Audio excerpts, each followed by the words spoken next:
It's a lot cheaper than a 4-pack of the RV toilet paper.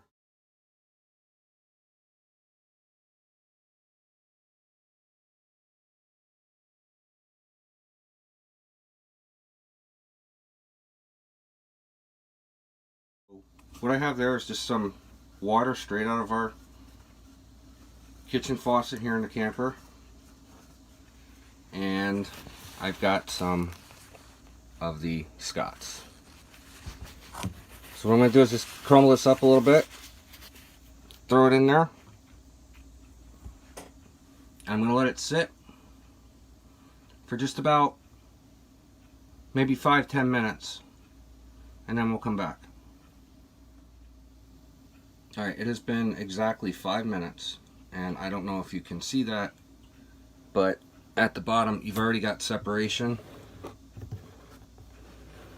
and it's just sitting here. I didn't do anything to put a lid on it, and let it sit. I saw another YouTuber doing a video on comparing RV toilet paper, and that's why I wanted to try it myself. So it's been a total of 10 minutes, and as you can see, that toilet paper has really disintegrated.